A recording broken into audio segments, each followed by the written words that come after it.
Ndugu zangu watu wa Mbeya, tumekuja leo hii mbele yenu kwa sababu tuna jambo.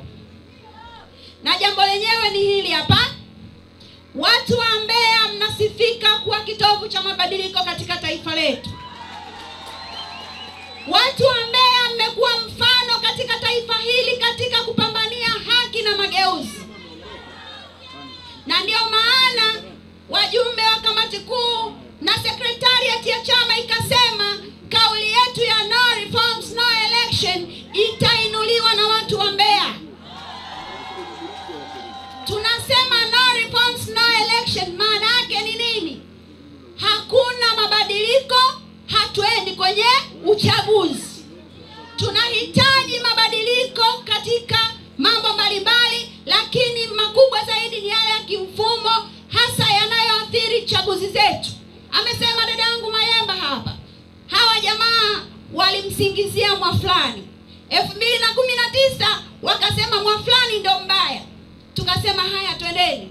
2020 wakasema Mwafulani ndo mbaya. Tukasema haya haina shida, basi 21 Mungu akafanya yake. 24 wamekuja wakatuonyesha Mwamwa ndiye mwenye hali mbaya na mwenye dhamira mbaya kwa wananchi wa Tanzania kuliko yule aliyotangulia.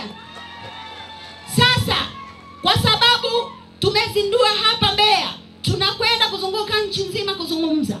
Lakini ni waombe wakina mama wenzangu, wanawake wa Mbeya ni wanawake mnaojua kufunga vibwebwe. Nataka mtumie nafasi yenu ya umama, ya wanamke.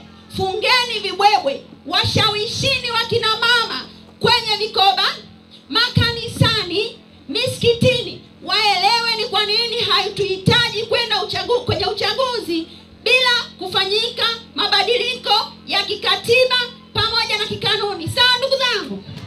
Nawapenda sana Mbeya, watu wazuri. Nitarudi tena kuzungumza na wakina mama kwa ajili ya kushusha ujumbe chini. People